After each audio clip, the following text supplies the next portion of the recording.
Okay. Hi, everyone. Welcome. I'm Kurt Hofer, a partner of Summitry and the firm's chief strategy officer.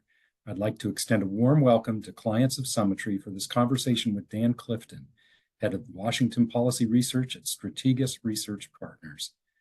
This webinar is special to this firm because we've hosted this meeting in person or online every 4 years since 2008, ahead of the general election during which the country selects its next president. And clients have loved it.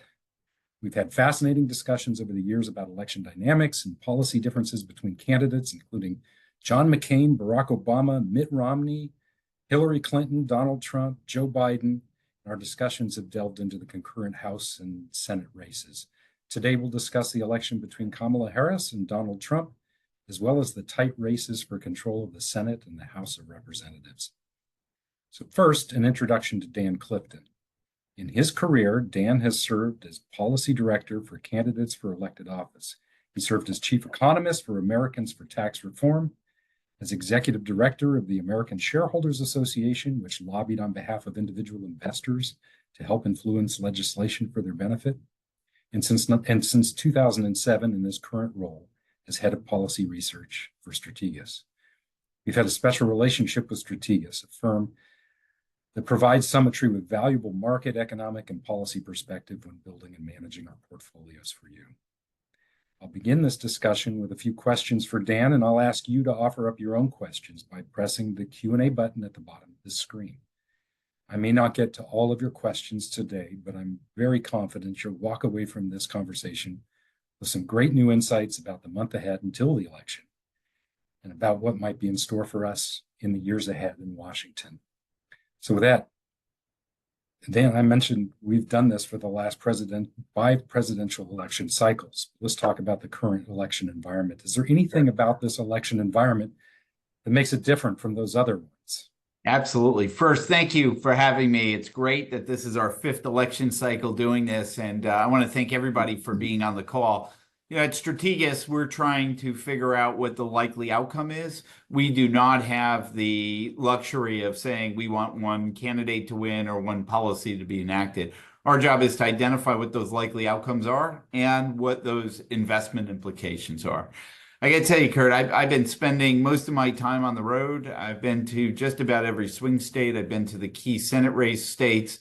I've met with clients, and I've concluded after 30 days on the road that I am probably the only one in America who is really excited about this election.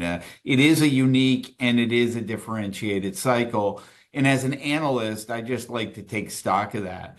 One of the reasons why I think that this election cycle is so interesting right now is that there's a wide divergence between the candidates. I mean, Trump and Harris are very different from each other.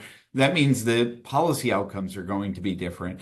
And both of them are talking about items that require executive action and less on the congressional action. And you have a very exciting set of congressional races on top of it. And we've never seen a presidential race this close, at least at this point. We're talking about only a few electoral votes that are separating the two right now, if you were to believe the polling. So both campaigns believe it's tight. We believe it's tight. It's going to be a very exciting election. And then you throw on all the tail events that have come with this election. I mean, think about where we'd be if this was January. And I said, look, over the course of the next 9 months, we're going to have a situation where Trump gets convicted. Biden is going to come to a debate early and not show up and raise questions about whether he's got the competency to be president. There's going to be 2 attempts on Trump's life. And then we're going to replace the Democratic president with the vice president. And we're going to do that with 100 days left on the campaign trail. There simply is no playbook for what we are doing right now in this election. And that is a very, very significant event. I mean, if you look at what the Harris campaign is doing, they are literally building the plane and flying it at the same time. And I think whether she wins or loses, it really isn't going to matter. There's going to be significant management case studies about how to run a U.S. presidential campaign on 100 days notice itself. And so from our vantage point, this has been a very intellectually rigorous type of campaign where we got to kind of figure out how this is all going to work without the historic parallels that we've historically seen in the past. And I think what's interesting is that despite all of this political risk, you've seen the equity market generally hold up. You have a very, you had a presidential reelection year. The president was trying to stimulate the economy, even though he's not in the campaign anymore. You somewhat get some of the benefit from that stimulus overall. So I do think that investors have become a little bit more resilient around some of these political risks that are out there. That doesn't mean that they're not going to happen in the future. But from a political perspective, this has been one really incredible election to be analyzing. And I think it's only going to get crazier over the next 40 days than what we've seen in the previous 40 days. Yeah, thank you. This is on my mind because I tuned into that vice presidential debate last night. Yeah. I'm sure many on this call did as well. Can you just speak to that? What are your takeaways from that debate? Well, I got to tell you, I just saw the viewership numbers that came in. So the initial viewership numbers, we had a very, very large turnout of American voters watching last night's debate. It was about 65 million. At its peak, you had 42 million watching at one time. Normally, I would come on here and say, it's the vice president debate. They're not the top of the ticket. Fewer people watch it. But man, they got really high They got really high viewership yesterday. So number one, there's a lot of interest in this election when you get viewership like that. Number two, I just thought the civility last night was excellent. I hope that's a signal that it's becoming more politically palatable to be civil to your opponent. There are definitely wide disagreements, not just on policy, but what they were talking about. Nobody really bit their lip or kind of yelled at anybody. So I thought that was an excellent part of the perspective. But let's look at where we are. I mean, we've had 3 debates this cycle. We had Trump versus Biden, Trump versus Harris, and J.D. Vance versus Governor Walz. And what's amazing to me is that all 3 were significant and consequential. The first one was significant and consequential because ultimately it got Joe Biden out of the race. The second one was significant and consequential because Trump had the ability to put Harris away at that campaign, and he failed to do it and has made her much more competitive in this election overall. And as a result of that, you've had 2 presidential candidates that were consequential. And last night was consequential, largely because Senator Vance was able to articulate a clear message in a way that Donald Trump could not do that. And I think that Governor Walz was not as articulate as Vice President Harris was in her debate. So it kind of reset the dynamics a little bit. And I think one of the key takeaways is that Vance is probably going to get a lot more momentum in Republican circles. I think his rallies are going to be a lot larger. And it deflects some of the criticism that we have seen for him earlier in the race itself. And so, I don't know, there's a number of flash polls that say that it was a split ticket. Maybe that's true. I would just give him the advantage. He had more to gain in that. He took advantage of it. And I thought that Walz was unexpectedly not prepared for last night's debate and probably could have done a little better. Kurt, as you know, I get nervous just to do these types of events with your clients. So being on the stage with 65 million people watching me, I'm sure I would make a lot of mistakes too. So I try not to criticize, but that's just more of a kind of analytic view of kind of how you take away or how we're taking away some of the dynamics last night. At the end of the day, I don't think it's going to change the polling very much. And it really is a Trump versus Harris race at this point. Well, there are slightly fewer than 65 million on this call, so you can take it easy here. But, let's talk about paths to victory, because as you were talking about their razor thin margins, I think some of the polls, and the question is, do polls really matter? What do they tell you? Yeah. And then what are the paths to victory? Because I think they really come down, as they have in the past, to relatively few swing states. No doubt about it. No doubt about it. Liz, our view coming into this cycle is really not changed over the last, 4 or 5 cycles. I think about the first time that we did an event together, it was about 5 days before Lehman Brothers collapsed at the financial crisis. And I think that was a defining moment for the U.S. political system because following the financial crisis in 2008, the U.S. economy transitioned from a 3% growth rate to a 2% growth rate, largely stayed there.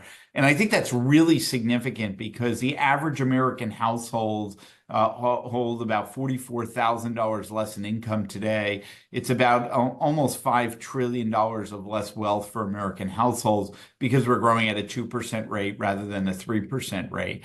And we believe that because those standard of livings are not rising as fast, that American households today or that economic volatility of that on American households is creating political volatility. And the reason why we believe that to be the case is that we've had 9 federal elections since the financial crisis started, and the voters of this country have removed the party in power in 8 of those 9 elections. So we had all Republican, we had all Democrat, we've had mixed government, we rolled the dice with Trump. None of those combinations have been able to get economic growth higher, and that trend is probably going to continue until we see economic growth begin to go higher. And you just look at the House races and the Senate races, it's a very good possibility that the Republicans are going to take over the Senate. Very good possibility the Democrats are going to take over the House. So we're probably looking at like this being the 9th time that the voters have changed political parties in the last 10 elections. That's not normal, Kurt. This has not happened since the Reconstruction period following the Civil War. And if you're a small business owner, 1 year somebody's trying to cut your taxes, 4 years later somebody's trying to raise your taxes. If you're a healthcare executive, 1 year you're doing healthcare reform, 4 years later somebody else is trying to take it away. So we've lost some of that policy certainty because of this political volatility. I don't think it's bearish. I mean, stocks have done pretty well during this time, but it does impact the ability to get the growth rates higher. And then on top of that, what I think is probably the most underappreciated story out there and what really has changed our elections is that in 2004, the country began moving to early voting. This largely stemmed out of the fact that Florida had significant problems during the Gore versus Bush race. And the Florida election officials just got this idea that there was a lot of pressure on the polling places on election day. Why don't we give voters 11 days to be able to vote? And now it's transformed into something where almost every state has it, and it lasts for 30 or 45 or 60 days. This is extremely important. When I worked on campaigns, and I'm dating myself because we can go back 25 or 30 years ago, you had 1 day to get all your voters to the polls. So the only people who came out were the most enthusiastic voters. Today, if a campaign has all this time to get their voters to the polls, they're going to be able to get their voters to the polls. They're getting a list every day of who voted, what ballots are in, and that means that they can do more and more specific targeting each day. And we know that it's working. And the reason why we know it's working is a good reason, is that voter turnout continues to increase in the United States. In 2020, we had the highest voter turnout in America since 1900. Like, that's amazing. That's something really well to celebrate.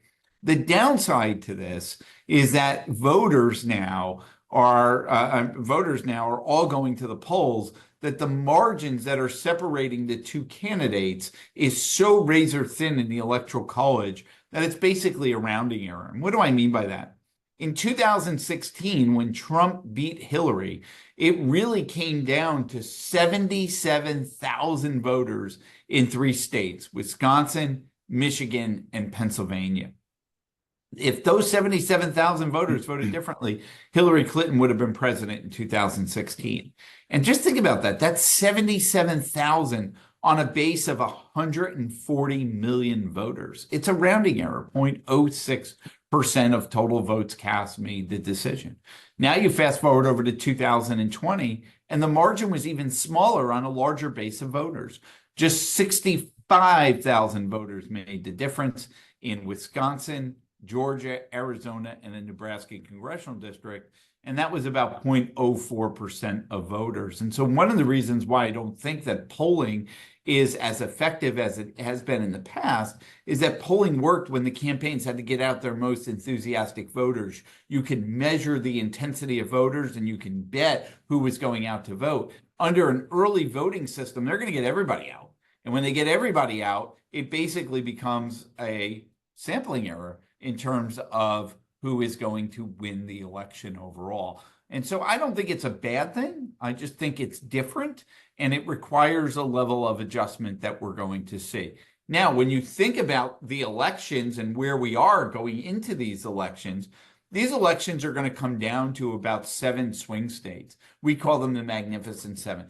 Could there be other states? Yeah, Florida's getting close, closer than the Republicans would like. Virginia's probably closer than the Democrats like. I mean, we're looking at things like Alaska right now, which hasn't voted Democrat since the early 60s. So we're always looking for that outlier. But when you really get down to it, it's coming down to 7 states, and we break those 7 states up into 2 categories.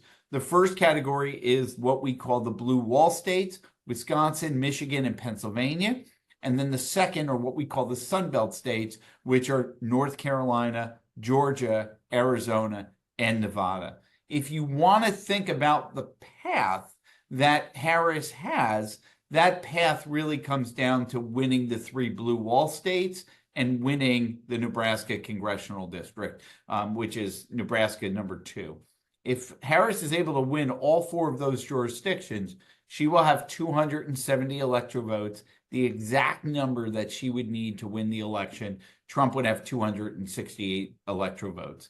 To put that in context, they would be separated by 2 electoral votes. That would be the shortest, smallest electoral college victory, even smaller than 2000 when it was a 5-vote difference because of Florida and the difference that Florida made overall in the election itself.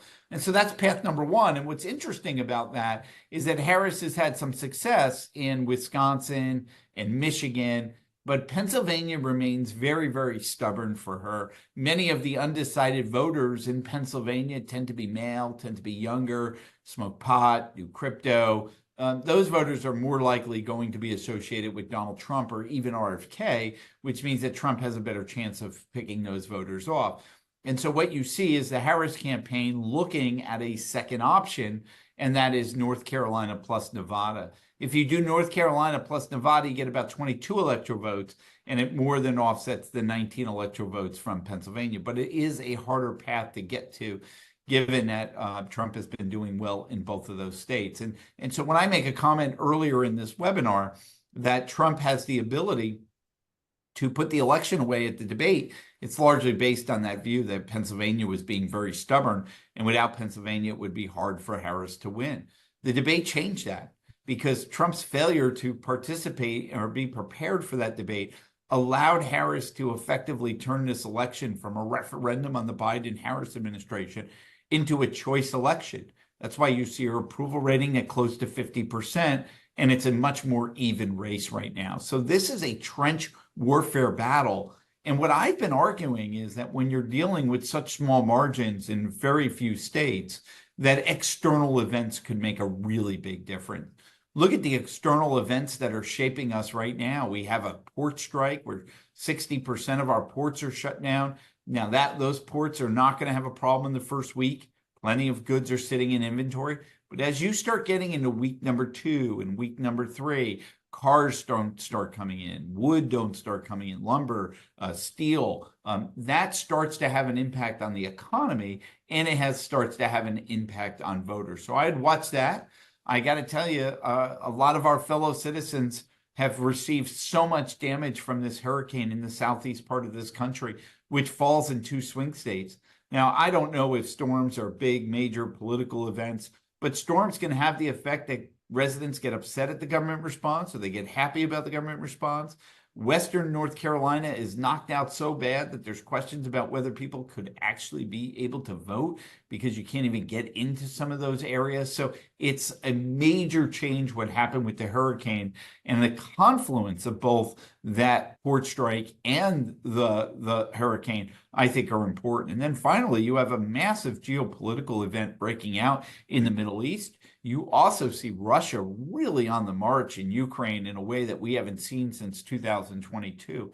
So you have a chance of some major geopolitical events here really starting to maybe shape this campaign. And I think when you're dealing with such small margins, they can begin to make a big difference. For example, if you begin to see oil prices go up, that's going to affect retail gasoline prices, which are the single biggest driver for the U.S. voter if you're not in a recession overall. So this is a really, really tight election. We tend to use economic variables to try and come around that. And some of those economic variables that we're using, such as the misery index, which is inflation plus unemployment, gives a slight advantage to Vice President Harris, but it's right by the 50-50 line.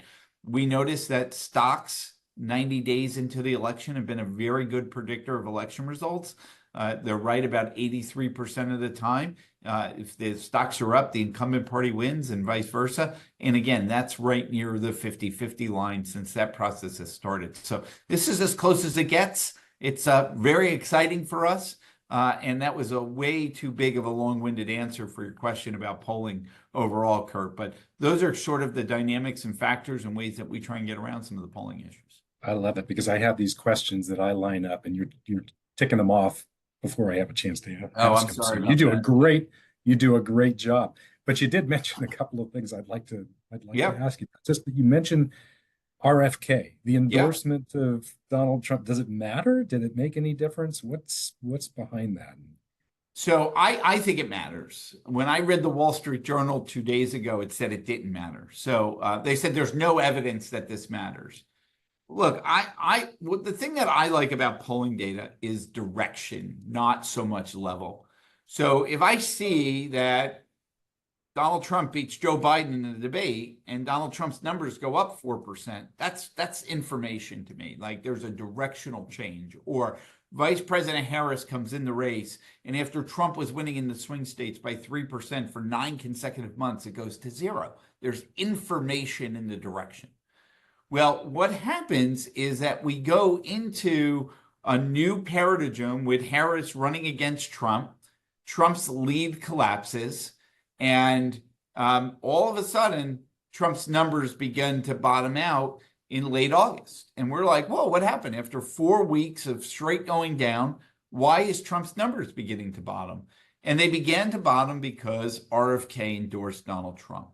The voters of RFK are different than who Trump attracts. That means that Trump, who has a ceiling at about 47% of the vote, began to expand his ceiling with the RFK endorsement. And that's really important. It shows you why you want to pick a Nikki Haley or Glenn Youngkin to be your vice president. No disrespect to J.D. Vance, because he'll expand, those kind of candidates will expand who can vote for Donald Trump. And the same thing would be true for Josh Shapiro on the Democratic side with Vice President Harris overall. And so what we look at is all the swing states, and Trump is up in every swing state since that endorsement on August 24th. Now, he's up less in 3 critical swing states, Pennsylvania, Michigan, and Nevada, since then, because he messed up the debate so much. But I think it would be just absolutely incorrect to say that the RFK endorsement didn't matter. It actually mattered, and it mattered by about 2% for Trump, and probably was a much bigger event for Trump than the selection of J.D. Vance as his vice presidential candidate. That being said, the presidential debate in September was a major, major event that blunted the momentum from that and blunted the momentum in Pennsylvania. Now, I don't think that Vice President Harris just started winning over undecided voters, particularly young undecided voters who are male. I think what happened was that the wealthier country club Republicans who have already been unsure about Trump saw his performance in the debate and said, I just can't really vote for this cat and dogs type stuff being talked about in this debate. And they temporarily have moved away from them. I wouldn't be surprised if you see them starting to inch back. We're starting to see some data showing that, and that is that those voters are still going to be worried about what their capital gains tax rate is going to be if Harris wins. And so maybe that move was temporary. Trump's numbers have been improving over the last 2 weeks. And my sense is that some of the higher income voters are starting to come back home after leaving him after the debate. Right. Thank you. And, a question came in about RFK since we were on him. He's still on some ballots. Does Does it matter? Will it make a difference? So it's a great question, because what happened was we looked at it when before RFK endorsed Trump.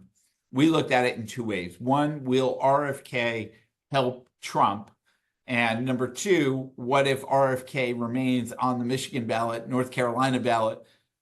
Clearly, that's not optimal for what RFK is trying to achieve. It's why he's going to court to try and stop that. But I think our big takeaway over the last 4 weeks has been voters who support RFK are taking him literally. They are moving away from him in the states that are in the ballots. We are still ballot testing with him on the ballot, and his numbers just continue to go down, and Trump's numbers go up, which means that his voters are taking him literally and voting and saying that they're going to vote for Donald Trump. That being on the ballot may not matter as much as we initially thought would be the case and would blunt some of the impact of this. We just don't have evidence of that right now. So very, very interesting and a great question.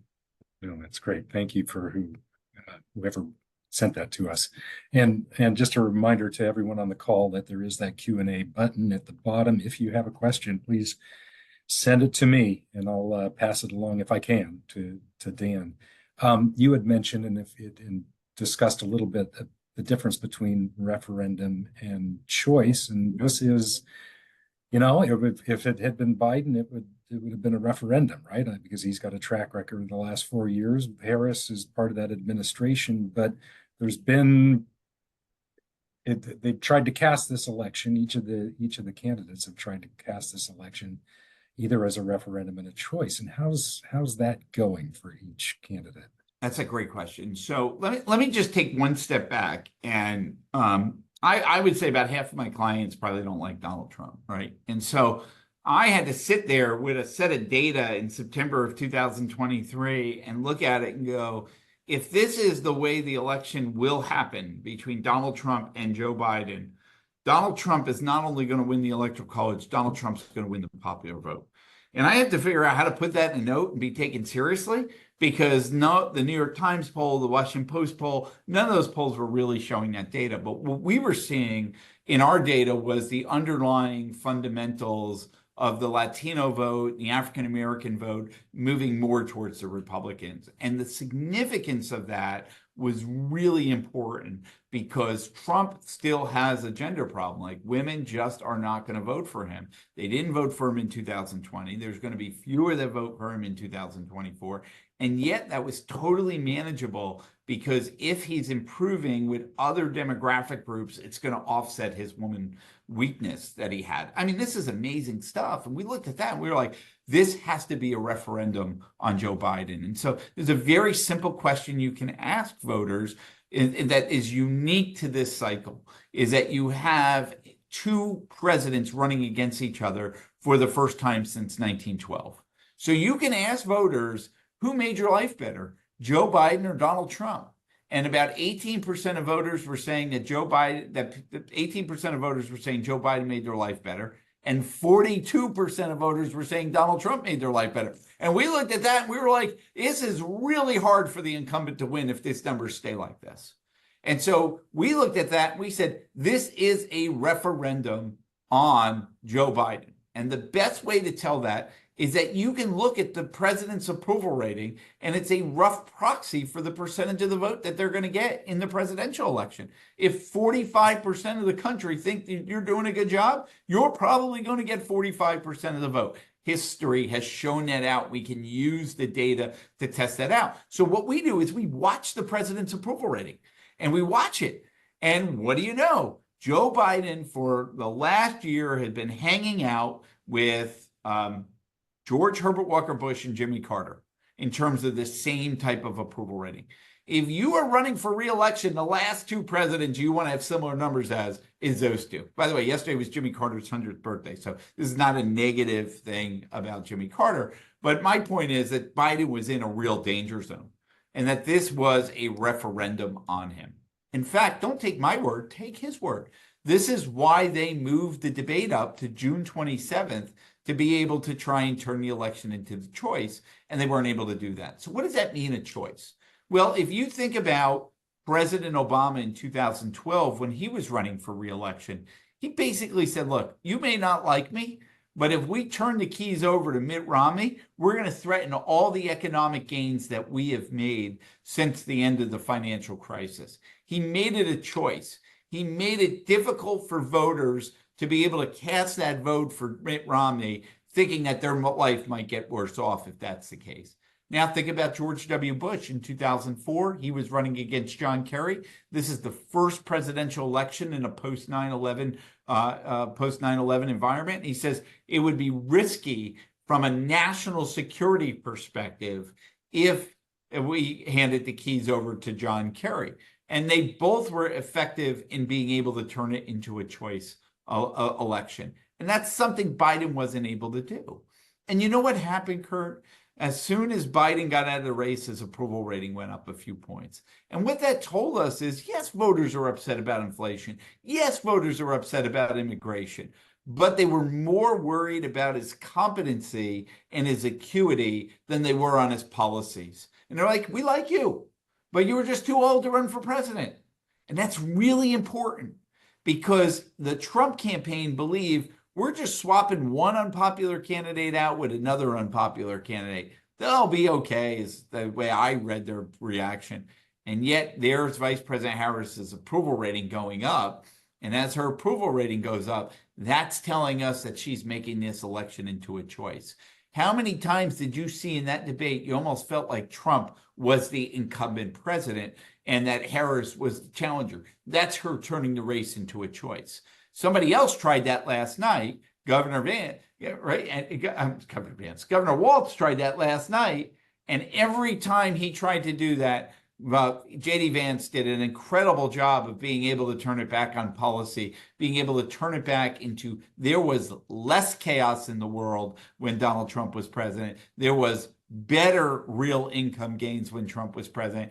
And you've turned this country into chaos. That was basically exactly what Trump needed to do. Vance did it. May not have the same effect because same effect if it's not coming from Donald Trump, but that's how you run campaigns. And Harris executed it in the first debate, and Vance executed it in the second debate. And so right now, I would argue this election is a choice election. That's why it's a 50-50 election, and that's why Harris is doing much, much better than President Biden was in the race. Let's talk a little bit more about 50-50, the legislative branch. Currently, Senate is controlled by Democrats and the House by Republicans. And I think that you think, or the polling says, that it's going to swap, but it's still going to be razor thin margins based on the polls. And how close are we? And what are the potential outcomes that you see? Yeah, so, we look at polls. We obviously see what they're doing, but we've been to those states. I just got back from Montana, which is going to be one of the key swing states. And we look at persuasion. We look at how many undecided voters, who are those undecided voters. We do focus groups with those undecided voters. And so it's a more comprehensive way that we look at these elections than just what's in the polling data overall. And what we're seeing is pretty interesting. The Republicans need 2 seats to take over the Senate. They are really competitive in possibly taking away 2 seats from Democrats in states that are not moderate Republican states. They're heavy Republican states, and they have Democratic senators. So the first one is West Virginia. That feels very much banked at this point. The very popular Republican governor is running. He's probably going to win, and that would give the Republicans 1. And the second one is Montana. And again, you're really starting to see the Montana Senate race begin to accelerate. It's outside the margin of error. And the Republicans are likely going to win in Montana. And if they win those 2 seats and lose none, they will have control of the Senate. And so when you look at kind of the consensus forecast right now, what you see is that a slight advantage is being given to Vice President Harris to win the presidency, but an overwhelming consensus that the Republicans are going to win the Senate. It's very, very significant. There has not been a new Democratic president with a Republican Senate since 1884, right? And so this is a different equation because just think about it, like the Federal Reserve chairman that Harris would appoint would have to be approved by a Republican Senate or a Treasury Secretary or something that's very important in Silicon Valley right now is who's going to run the Federal Trade Commission. So you wind up getting a more balanced policy on some of these issues, but it's been very accustomed that Democratic presidents get their own cabinet appointments early in their administration because that's all we know our life. And that may not be true this time around. So that's just something to keep in mind. If there were two races I would keep an eye on that are Republican held that the Democrats can take over, it would be Texas and would be Florida. And those races are narrowing. Remember, the Democrats only need one seat if they're going to win the White House. Because if they win one of those and the Republicans win two, that means you have a 50-50 Senate. That means Governor Walz would break the tie in that type of circumstance. So these races are going to be close. And it's almost like I feel like the collective wisdom of the American voter is basically saying, look, we're going to give you a $4 trillion fiscal cliff. We're going to have to raise the debt ceiling. And we're going to put you in there with no mandate and divided government and 50-50 margins to be able to do that.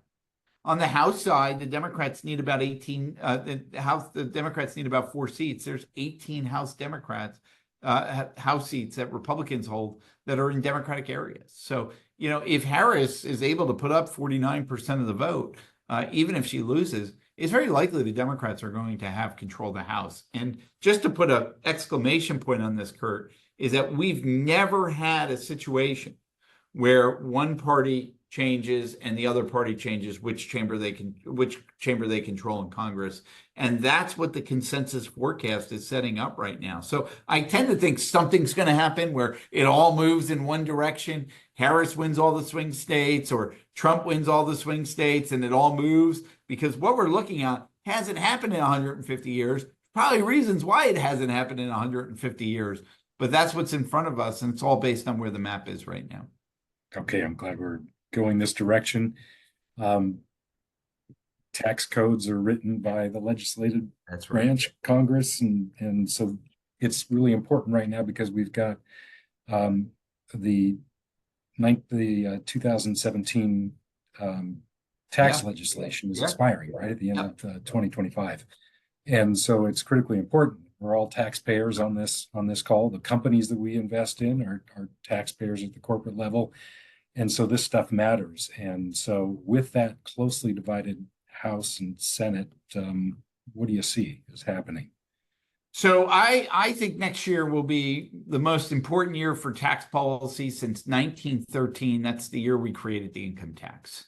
This is the Super Bowl of taxes that we are facing in 2025. And you have about $4 trillion of tax cuts expiring. That's a 10-year cost. If Congress doesn't act by the end of 2025, you're looking at about a $400 billion tax increase in 2026. It would raise recession watch. And so I'm pretty confident we're going to get a deal, and that we're going to get a deal no matter what combination of Congress we get. But the specific combination of Congress and the White House will determine what that looks like. And Kurt, as you know, we worked very closely together in 2017 as these tax changes were coming down the pike. They were very, very significant on an individual and a corporate level.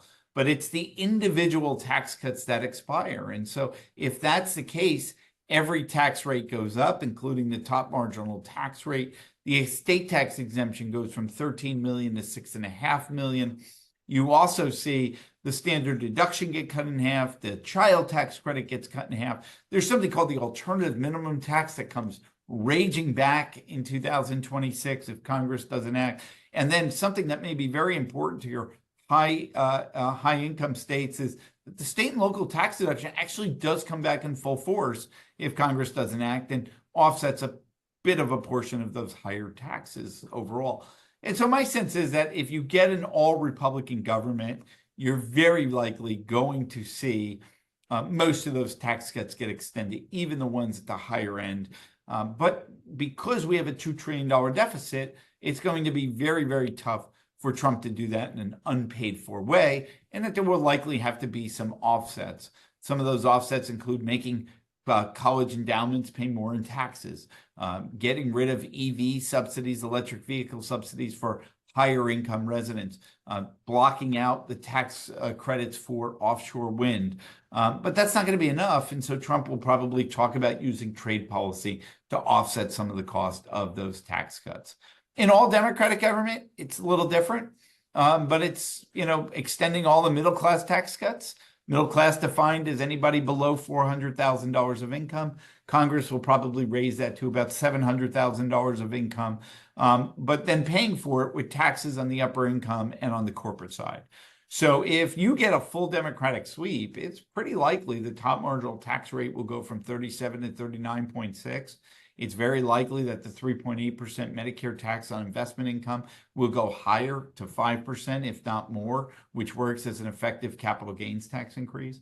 And Vice President Harris will make a forceful argument that corporates should pay more for this, and she'll be pushing for a higher corporate tax rate and a higher multinational tax rate.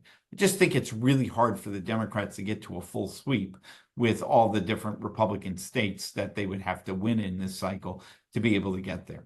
And then finally, if you get divided government, it's almost like you're operating between the 40-yard lines here, and you're going to get some level of compromise between the two parties. And so if that's the case, I still think the top rate can go to 39.6. I still think the corporate tax rate go to 25%. But my sense here is that there'll be a lot smaller tax increases, like a tax on buybacks or stock buybacks or something to that effect overall.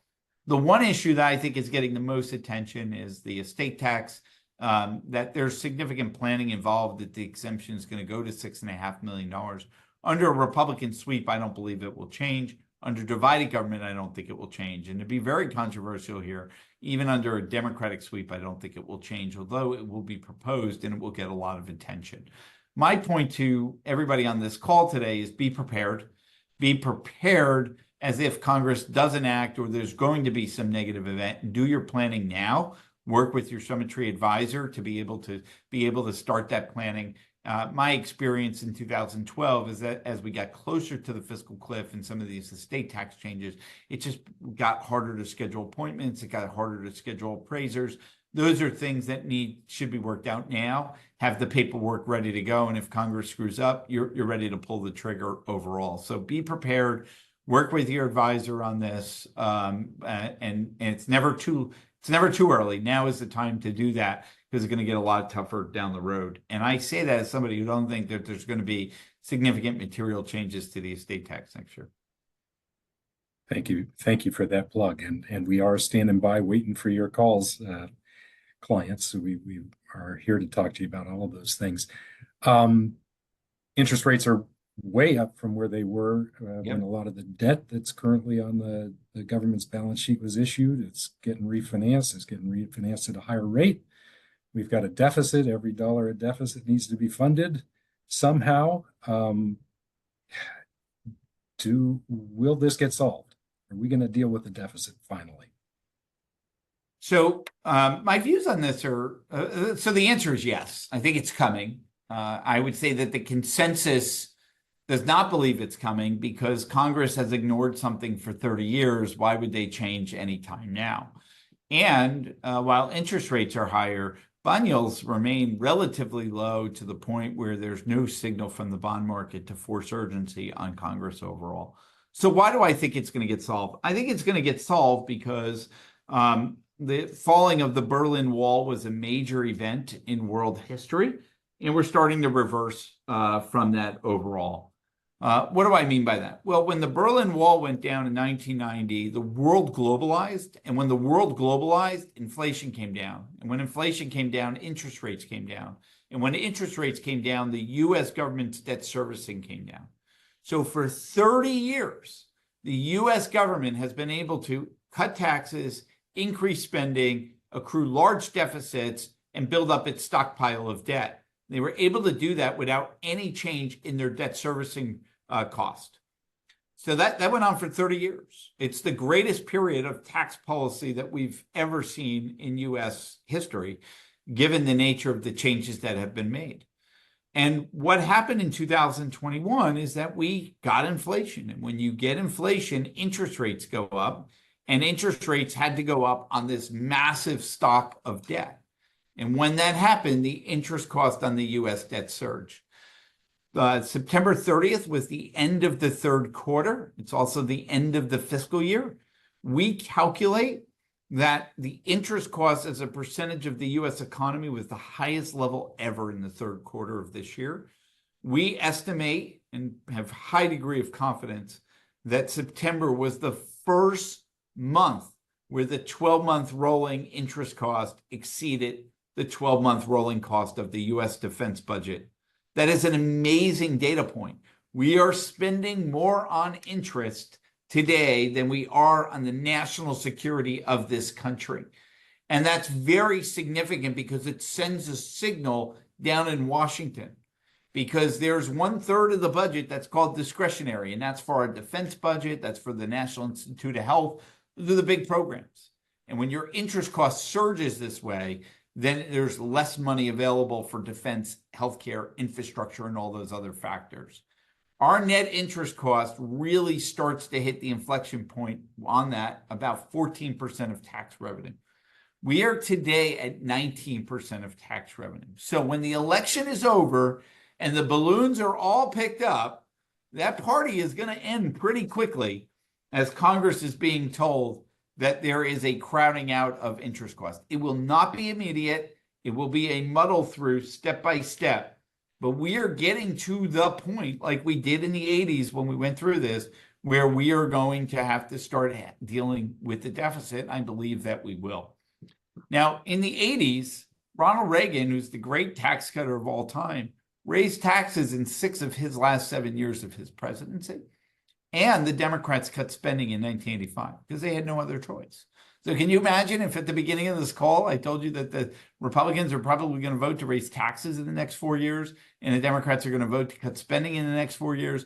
You would have said this guy lost all of his credibility already right at the beginning. I probably lost my credibility with you now, but it's a little bit later in the webinar. And that being said, is that we're probably going to see some substantive changes over time because there is no option. There is no other option. Now, I say all that. I think people have gotten too bearish on the U.S. deficit. It's like $2 trillion. It's terrible. It's with a full employment economy. But my sense here is that no matter who gets elected, over the next 12 months, what you will see is the deficit actually coming down. And it might be a distinction without a difference, Kurt, 1.6 trillion instead of 2 trillion. But it will start to get better here. And there will be more pressure on Congress to act. Our sense is that this will start to get resolved over the next couple of years. Thank you for this. I can't resist. You know how we invest. We buy wonderful businesses. We exercise some patience. And while we're watching markets, we don't let market changes on a short-term basis influence the decisions we make. So that's how we invest here. But it's been an incredible year in the stock market this year. And then looking back at history, it shouldn't be surprising because I think the election years have tended to be pretty good. I think it was Strategas data that I looked at that said that.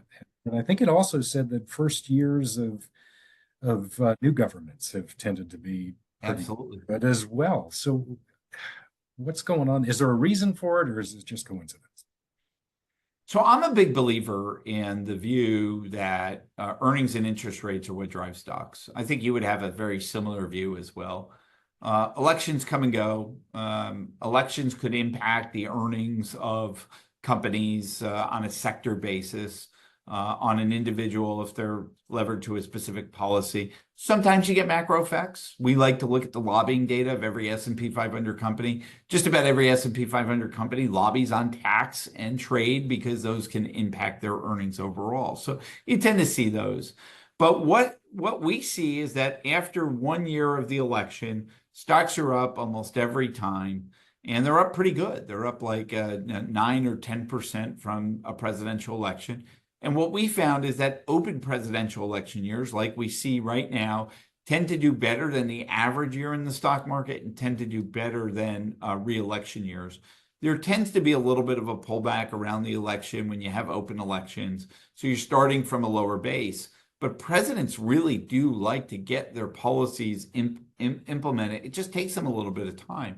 So the business cycle is going to dominate there. And I think that's been true. So I think about when Obama won, everybody said sell. I think about when Trump won, everybody said sell. I think about when Biden won, everybody said sell. They all had great first years of their presidency. Now, it's not absolute, Kurt, because what you can see in that first year is that we go into a recession. And if we go into recession, then all bets are off. So in 1968, right after that election, we had a recession. In 2001, right after the 2000 election, we had a recession. So equities weren't up 1 year later around those times. But if you avoid a recession, it's actually pretty good for equities in that first year. And it's actually better coming out of an environment like you see today because it's an open election. And that open election tends to lead to higher equity market values. That's great. Thank you very much. Meant to ask this before, but there's been talk about policy differences, tariffs, big part of one platform, and definitely not on the other side. And last night, listening to that VP debate, there was some statistics that came out of the Wharton School, and they were talking about the effects on the deficit, I believe it was, of various policies. But then they looked at and they asked JD Vance about tariffs, and the number was very big. So the question I would have, since tariffs have been tried, right? I mean, the first administration of Trump, first maybe only administration of Donald Trump, he implemented a lot of tariffs, and it didn't seem to me that the effects were that negative, but maybe they were. Do tariffs work? Are they inflationary, like has been discussed? They weigh on GDP. What do you think? That's an awesome question, and I think that this is what the market will be grappling with if Trump wins, is how to handicap what's going to happen on tariffs. First, let me say Trump has 4 or 5 proposals on tariffs. All of those proposals are being aggregated together. Economists are writing studies that this is going to be the worst thing ever. It's going to slow growth and raise inflation, so it's stagflation. First, I don't think all of those trade proposals are live and going to be implemented at once. I really believe that Trump is focused on making sure that the tariff rate increases on China. That's where I'm specifically focused. And his 10% tariff on all imported goods does not seem like something that's going to be put forward at the beginning. There's just too many other competing priorities. And it goes after U.S. allies, which is not what's in his best interest right at the beginning of it. So I remain very focused on the China tariffs, and I believe that they're very significant. The average tariff rate for China is about 19% today. We think that that rate goes to about 29% early under Trump itself. And what that does is it leads to a movement of supply chains. And so what you'll see is that many companies that are investing in China but selling that product elsewhere will move closer to where they're selling that product. And so the supply chains migrate out of China. It's one of the reasons why China is having such economic issues. And just to put it in context, Kurt, when Trump started those tariffs in 2018, 21% of all imports into the United States came from China. Today, that number is about 13%. So there's been a material slowdown in exports coming out of China. And I think it's one of the reasons why their economy is struggling so much. Okay, so that's number one on that. Number two is that you're going to be dealing with this question about whether these tariffs are inflationary or deflationary. There's sort of a common sense argument to make that they're inflationary because now you have higher tariffs. That means higher cost of goods. And it means that the supply chains are moving from the lowest cost operator to a more high cost area overall. So that's sort of the consensus view. I think what we learned from the Trump tariffs in 2018, though, is quite the opposite, that these tariffs were not inflationary, that they were deflationary because they were working like a tax increase and they were reducing growth overall. The implications of this are enormous. Because if the Federal Reserve is reading these tariffs as inflationary, they're likely going to keep interest rates higher than they normally would. This is what happened in 2018. The Fed kept interest rates higher, and then the system just broke in 2020, in December of 2020. You remember stocks were down like 20% that month, and the Fed was forced to reverse course and do significant cutting early in 2019 because of that. And so I see a lot of this analysis coming out, and I'm like, I've been here before. This is the 2018 study just being rehashed with new proposals in it. And I don't want to be too cute by half. Obviously, there's differences. There's differences in scope. This is a different time period.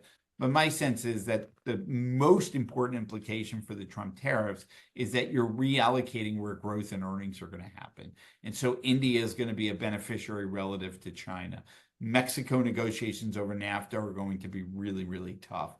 And so that's what makes this cycle, again, so amazing, is that small changes in Trump's probability are moving global stock markets, are moving global currency markets, because the market is looking at the long-term effects of where earnings and economic growth can come from. And I have just never seen it at the scale that we're looking at today.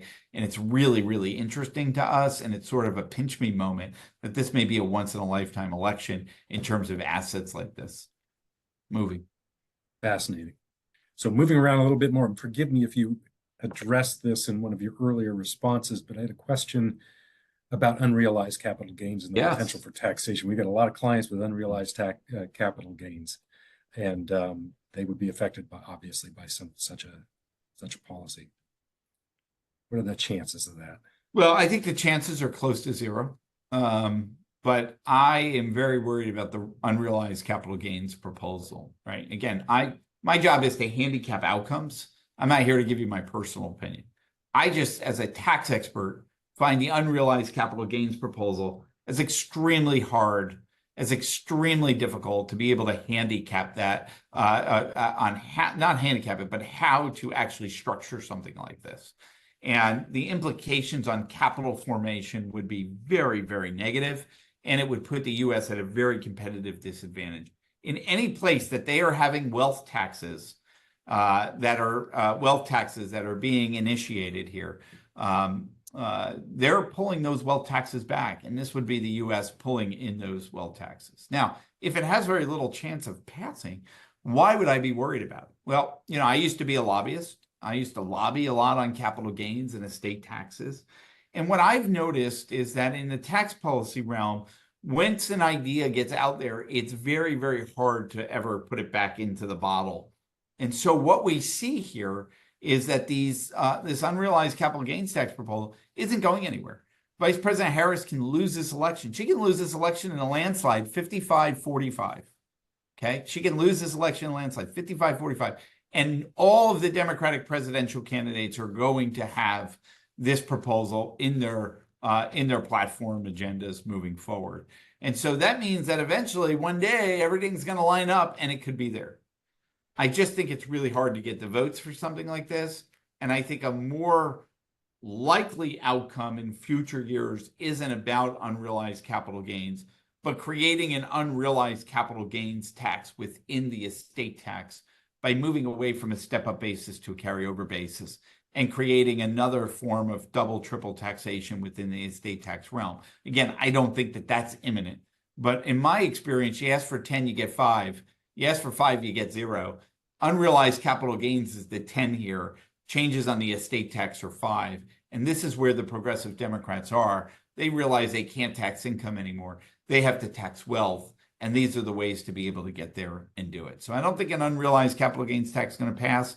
The proposal will still be around, and we're going to be talking about it when we do this for a 6th time in 2028. And thank you so much for that. Now, we are approaching the end of the hour. In fact, there it is. And I would just want to thank everyone on this call for participating. I think everybody participating will agree that this has been a really well-spent hour. And Dan, thank you so much.